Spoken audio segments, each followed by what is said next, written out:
Olá, é, meu nome é Eduardo Castro Alves, sou desenvolvedor Delphi e a ideia desse projeto é ensinar Delphi, programação Delphi. Não é nada muito complexo programar em Delphi. Delphi é uma linguagem simples, fácil, é o que eu chamo de simples, direta e objetiva, vamos dizer assim. E o intuito do vídeo é ensinar pessoas que não têm condições de pagar curso, já que os cursos são bem, não são tão acessíveis, né? Não, são bem caros, tem um custo bem elevado, então nem todo mundo pode pagar esses cursos. Então vamos lá, né? A princípio eu imaginei montar uma apostila própria, tá? Mas depois de muito pensar sobre o assunto, eu resolvi quebrar a aula em partes e usar o que a gente já tem disponível na própria internet. Entre elas, as apostilas de lógica de programação, que é a base que a gente precisa para poder programar. Tá? Entre esses links aqui, os primeiros aqui que eu vi, eu encontrei esse aqui, ó, Curso Básico de Lógica de Programação. Temos aqui o autor, senhor Paulo Sérgio de Moraes, última atualização, 4 de abril de 2000, Unicamp, Centro de Computação DSC. É... Para a lógica, alguém pode pensar assim, está desatualizado. Não, não está desatualizado. A lógica de programação é só um conceito, tá? Então não é algo assim que mude. Ele pode até se aperfeiçoar em algumas coisas, né? Alguém achar uma técnica diferente, um exemplo diferente, mas o conceito da lógica vai ser sempre o mesmo. Então a gente está aqui com um exemplo de 4 de abril de 2000 e foi o que eu mais gostei. Eu nem tinha visto a data dessa última atualização. E parabéns para o autor, Paulo Sérgio de Moraes, deixando bem claro que esse curso ele não tem fins lucrativos. Tá? Inclusive, eu também não estou recebendo nada, absolutamente nada. Tá? O projeto é uma parceria minha com o Departamento Social dos Gaviões da Fiel Torcida. Então, vamos lá. Como o intuito aqui também é aprender Delphi, então eu não devo chegar até o final dessa parte de lógica. Então, algumas coisas eu vou pular. Tá? Sempre que eu achar necessário, eu vou dar uma puladinha e se alguém quiser se aprofundar mais, estarei à disposição para tirar as dúvidas. Ok? Então vamos lá. Curso básico de lógica de programação. Lógica de programação. Temos um índice, onde temos alguns tópicos aqui. Introdução à lógica de programação, lógica, sequência lógica, instruções, algoritmos, programas. E temos os exercícios. Segundo tópico, desenvolvendo algoritmos. Terceiro tópico, diagrama de bloco. Quarto tópico, constantes variáveis, tipos de dados. Quinto tópico, operadores. Sexto, operações lógicas. Sétimo, estrutura de decisão e repetição, famosos loopings, no caso da repetição. E por último, arquivos de dados. Ok? Então, vamos lá. Introdução à lógica de programação. A lógica de programação é necessária para pessoas que desejam trabalhar com desenvolvimento de sistemas e programas. Ela permite definir a sequência lógica para o desenvolvimento. Então, o que é lógica? Lógica de programação é a técnica de encadear pensamentos para atingir determinado objetivo. Bem, na verdade, lógica a gente usa para tudo o tempo inteiro. A gente não consegue pagar o ônibus se a gente não sair da nossa casa, ir até um ponto de ônibus, um local de parada do ônibus, entrar dentro de um ônibus e depois é que nós pagamos o ônibus. Entendeu? Então a lógica está presente em tudo aquilo que a gente faz. Só que algumas coisas são explícitas e outras coisas são implícitas. Tá? Vamos pagar um ônibus. Está implícito para todos nós que a gente vai fazer todo esse movimento de sair de casa, ir até a parada de ônibus, entrar dentro do ônibus e pagar o ônibus. Só que quando a gente fala em programação, a gente não consegue fazer as coisas que as coisas sejam implícitas. Tudo é explícito. Então a gente tem que sempre desenhar nosso processo como um todo, e não apenas o resultado final. Por isso esse termo lógica de programação. Então a lógica está presente na nossa vida o tempo inteiro. Na programação ela é sempre explícita a nós. Tá? Sequência lógica. Esses pensamentos podem ser descritos como uma sequência de instruções que devem ser seguidas para se cumprir uma determinada tarefa. Sequência lógica são passos executados até atingir um objetivo ou solução de um problema. Nesse caso, a gente precisa pegar um ônibus para ir a um determinado ponto, a gente precisa pagar esse ônibus, que é o exemplo que a gente está trabalhando nesse exato momento. Então, qual que é a sequência lógica? Sair de casa, ir até a parada de ônibus, entrar no ônibus, pagar o ônibus vai se dirigir até o local, até o seu destino, e no seu destino você vai descer do ônibus. Objetivo alcançado, chegou no seu local, ok? Então vamos lá. Instruções. Na linguagem comum, entende-se por instruções o conjunto de regras ou normas definidas para a realização ou emprego de algo. Em informática, porém, instrução é a informação que indica a um computador uma ação elementar a executar. Ou seja, eu vou instruir o meu computador a fazer uma determinada tarefa. Convém ressaltar que uma ordem isolada não permite realizar o processo completo. Para isso, é necessário um conjunto de instruções colocadas em ordem sequencial lógica. Por exemplo, se quisermos fazer uma omelete de batatas, precisaremos colocar em prática uma série de instruções: descascar as batatas, bater os ovos, fritar as batatas, etc. É evidente que essas instruções têm que ser executadas em uma ordem adequada. Não se pode descascar as batatas depois de fritá-las. Ia ficar bem esquisito, diga-se passagem. Dessa maneira, uma instrução tomada em separado não tem muito sentido. Para obtermos o resultado, precisamos colocar em prática o conjunto de todas as instruções na ordem correta. Voltamos para o nosso exemplo fácil do nosso destino. Né? Eu consigo chegar no meu destino antes de entrar dentro do ônibus?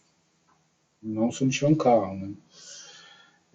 Eu consigo pagar o ônibus antes de entrar dentro dele? Não. Se eu não estiver dentro do ônibus, como que eu vou descer dele? Também não. Então, existe uma sequência lógica. Essa sequência lógica, a gente tem que obedecer essa sequência lógica, senão algo vai dar errado, ou você vai ter que ter uma outra solução para alcançar o seu objetivo, mas você vai ter o mesmo problema. Você vai ter que ter uma sequência lógica para ser seguida. Tá? Então vamos lá. Instruções são um conjunto de regras ou normas definidas para uma realização ou emprego de algo. E informática que indica a um computador uma ação elementar a executar. Então vamos lá. A parte de que agora? Algoritmo. Um algoritmo é formalmente uma sequência finita de passos que levam à execução de uma tarefa. Podemos pensar um algoritmo como uma receita, uma sequência de instruções que dão cabo de uma meta específica. Essas tarefas não podem ser redundantes nem subjetivas na sua definição. Devem ser claras e precisas. Como exemplo de algoritmos, podemos citar algoritmos das operações básicas, adição, multiplicação, divisão e subtração.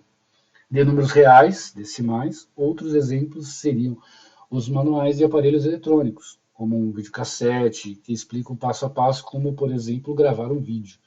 Lembrando que esse manual aqui de 2000 era muito comum, videocassete. Até mesmo as coisas mais simples podem ser descritas por sequências lógicas. Por exemplo, chupar uma bala, pegar a bala, retirar o papel, chupar a bala, jogar o papel no lixo. Somar dois números quaisquer. Escreva o primeiro número no retângulo A Escreva o segundo número no retângulo B, some o número do retângulo A com o número do retângulo B e coloque o resultado no retângulo C. É um exemplo de sequência lógica aritmética, né? Uma operação bem básica. No retângulo A a gente coloca 10, no retângulo B a gente coloca 20. No resultado teremos 30. Ok? Programas. Os programas de computadores nada mais são do que algoritmos escritos numa linguagem de computador. Pascal, C, C++, que não está aqui, COBOL, Fortran, Visual Basic, Java, entre outras. E que são interpretados e executados por uma máquina, no caso um computador.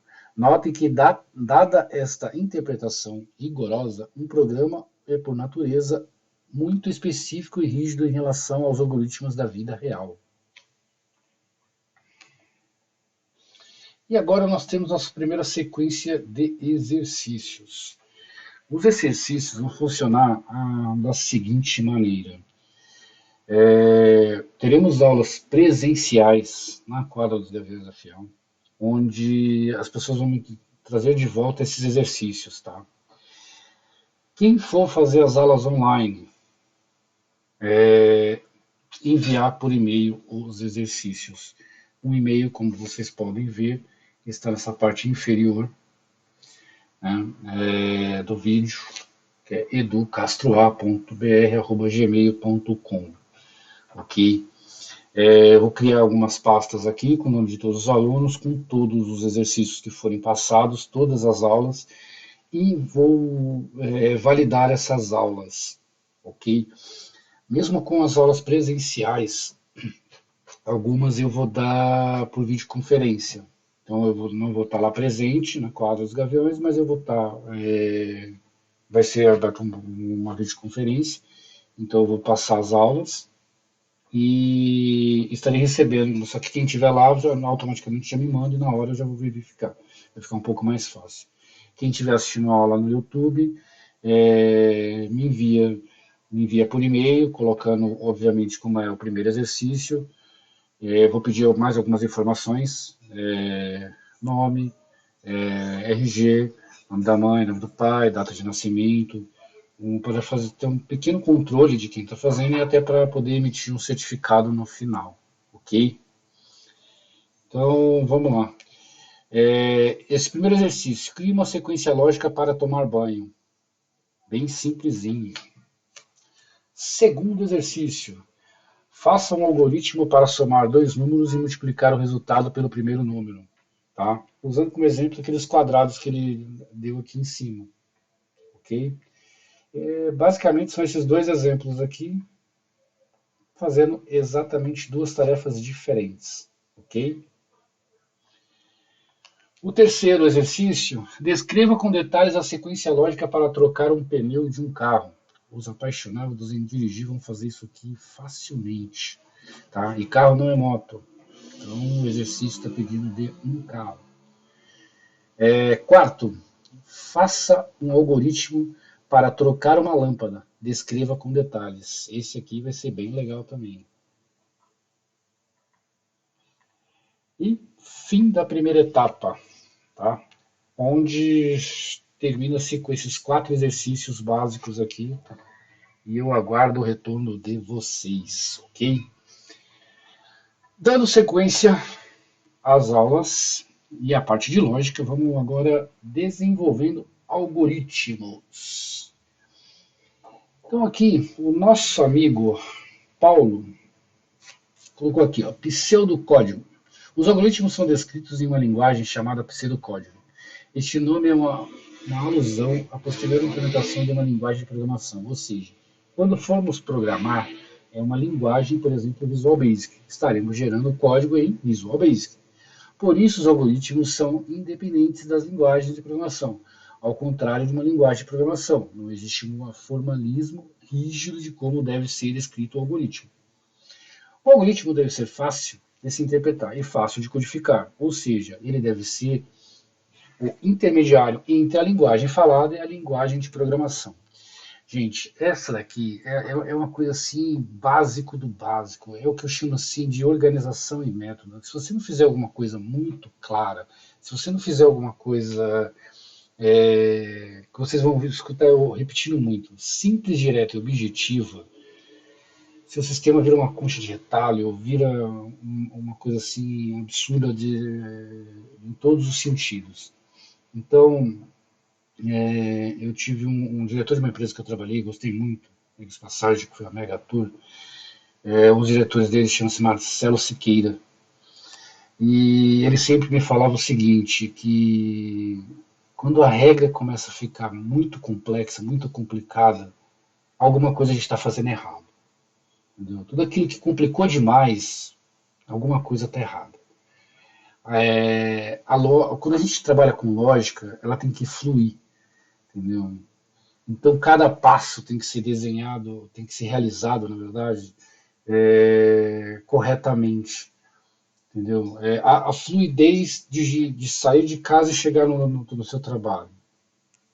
Quais são os passos? Simples.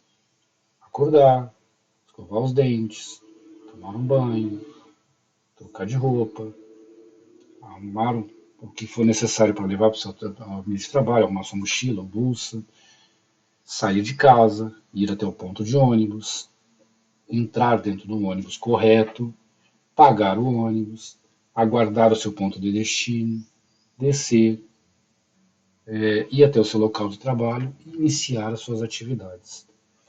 Ela flui. É muita etapazinha? Sim, são várias etapazinhas, mas flui. Ela tem que sempre fluir, entendeu? Quando você começa a complicar demais, se o código começa a ficar indo para várias direções, alguma coisa está errada. Tá? Alguma coisa está errada. Você está complicando algo que não deveria. E infelizmente, às vezes, por quê? Como a gente às vezes não desenha um processo corretamente, é, como a gente não desenha esse processo. Ah, minha filha mandou mensagem, todo mundo viu aqui. Como a gente às vezes não desenha esse processo corretamente,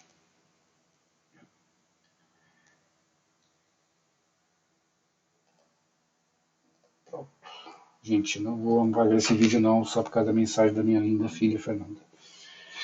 Então vamos lá. Como às vezes a gente não desenha esse processo corretamente, então o que acontece? A gente acaba se complicando, entendeu? E é isso que ele está querendo dizer aqui, tá? Então, dando sequência. Regras para a construção de um algoritmo. Vamos lá. Para escrever o algoritmo, precisamos descrever a sequência de instruções de maneira simples e objetiva. Tá vendo? Até ele usa o mesmo termo que eu uso. Simples, direto e objetivo. Eu ainda coloco direto, ele não colocou. Para isso, utilizaremos algumas técnicas. Usar somente um verbo por frase. Imaginar que você está desenvolvendo um algoritmo para pessoas que não trabalham com informática, que é normal. Usar frases curtas e simples. Ser objetivo. Procurar usar palavras que não tenham sentido dúbio. Entendeu? Ou palavras de duplo sentido. Então, vamos lá. 2.3, fases. Vamos dividir nossa lógica de programação. Agora chegou às fases. No capítulo anterior, vimos que algoritmo é uma sequência lógica de instruções que podem ser executadas. É importante ressaltar que qualquer tarefa que siga determinado padrão pode ser descrita por um algoritmo, como, por exemplo, como fazer arroz doce, ou então calcular o saldo financeiro de um estoque. Ok? Aquilo que eu venho falando desde o início. Sequência lógica é tudo que a gente faz na vida pode ser descrito por uma sequência lógica. Entretanto, ao montar o algoritmo, precisamos primeiro dividir o problema apresentado em três fases fundamentais: entrada, processamento e saída. Em cima do exemplo que eu venho citando, que é chegar ao local de trabalho, entendeu? Nós precisamos de um início, um ponto de partida, entendeu? O processamento é o meio, a saída, o término. Qual que é o resultado disso que a gente que é o nosso objetivo, ok? Então, seguindo em frente.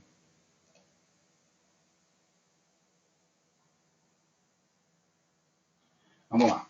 Entrada são os dados de entrada do algoritmo. Processamento são os procedimentos utilizados para chegar ao resultado final. Saídas são os dados já processados. Ok? Aí nós temos uma imagem aqui bem bonitinha. Analogia com o homem. Entrada, percepção das interpretações sensoriais. Processamento de pensamento, com auxílio de nossa memória, executando os diversos processos como controlar, comparar, combinar, deduzir, etc. Saída do resultado dos processos de pensamento. Ou seja, pensar no que eu preciso chegar no meu local de trabalho. Tá? Segundo, executar. O que eu preciso fazer? Sair de casa, ir até o ponto de ônibus, pegar o ônibus, pagar o ônibus, aguardar meu local, aguardar meu ponto de chegada para descer do ônibus, né, para o ponto de destino. No meu ponto de destino, chegar no meu local de trabalho e começar a trabalhar. Ok? Aí, mais um pouquinho de exemplos de algoritmos. Imagine o seguinte problema: calcular a média final dos alunos da terceira série. Os alunos realizarão 4 provas. P1, ou seja, prova 1, P2, P3 e P4, onde média é igual a P1 mais P2 mais P3 mais P4 sobre 4. Ok, gente? Para montar o algoritmo proposto, faremos 3 perguntas. Quais são os dados de entrada? P1, P2, P3 e P4. Qual será o processamento a ser utilizado? O procedimento será somar todos os dados de entrada e dividir por 4. Tá? Aqui eu até acrescento mais um pouquinho, mais uma chavezinha, entendeu? Na verdade, você tem que somar o seu número das suas provas e dividir por esse número. Você soma-se todas as provas, quantas provas você tem, divide para sair a média. Quais serão os dados de saída? Ok? Para facilitar a vida, 10 mais 10 mais 10 mais 10, dividido por 4, 10. Então vamos lá, vamos começar a desenhar aqui. O dado de saída será a média final. Algoritmo, receba a nota da prova 1, receba a nota da prova 2, receba a nota da prova 3, receba a nota da prova 4, some todas as notas e divide o resultado por 4. Mostra o resultado da divisão. Ok? Gente, é mais ou menos o que a gente fez aqui. Só que aqui a gente só está somando uma única vez. Lá nós vamos somar 4 valores, entendeu? Vai ter um resultado. Este resultado final a gente divide por 4, que é o número de provas que a gente tem. Ok? Então tá bem basiquinho aqui também, né? Teste de mesa. Após desenvolver um algoritmo, ele deverá sempre ser testado. Este teste é chamado de teste de mesa. Significa seguir as instruções do algoritmo de maneira precisa para verificar se o procedimento utilizado está correto ou não, ok? É mais ou menos a prova dos 9, né? Lembrando dela que a gente tinha que ficar fazendo também na época, isso na quinta série, sexta série, algo do tipo. Vamos lá, mais exercícios. Identifique os dados de entrada, processamento e saída no algoritmo abaixo. Receba código de peça, receba valor da peça, receba quantidade de peça, calcule o valor total da peça, quantidade vezes valor da peça, mostre o código da peça e seu valor total. Tá vendo agora que começou a complicar um pouquinho mais aqui a nossa parte de lógica. Faça o algoritmo para calcular o estoque médio de uma peça, sendo que estoque médio é igual a quê? Quantidade mínima mais quantidade máxima dividido por 2. Teste o algoritmo anterior com dados definidos por você. Esse terceiro aqui é um belo exercício. Ok, gente? Tá. Vamos então concluir essa primeira etapa. Vou parar aqui em diagrama de bloco. Até para não ficar uma coisa assim muito longa e maçante, tá? Então já temos aqui 4 exercícios da primeira parte. 4 exercícios da primeira etapa. E agora nós temos mais 3 exercíciozinhos entrelaçados, né? Um depende do outro aqui. Ok? Então, é isso aí. Vou tentar... Vou tentar não. Assim, conforme eu for recebendo, eu prometo que eu vou tentar responder o mais rápido possível, tá, gente? Lembrando que isso aqui é uma atividade social, também eu tenho meu trabalho, tenho minha família também. Então, vou tentar me dedicar ao máximo para responder sempre o mais rápido possível, tá? Acredito que nunca deva demorar, entendeu? Mas caso eu demore para responder alguém, por favor, me desculpe, já peço desculpa antecipadamente, tá? Mas a ideia é sempre responder pelo menos no mesmo dia, no máximo no dia seguinte eu estar respondendo, tá? A não ser se começar a ficar muita gente mandando mensagem, mas eu vou avisando e vou colocando no descritivo do link também a data das aulas, tá bom? Das aulas presenciais, ok? Então, muito obrigado a todos e até a próxima.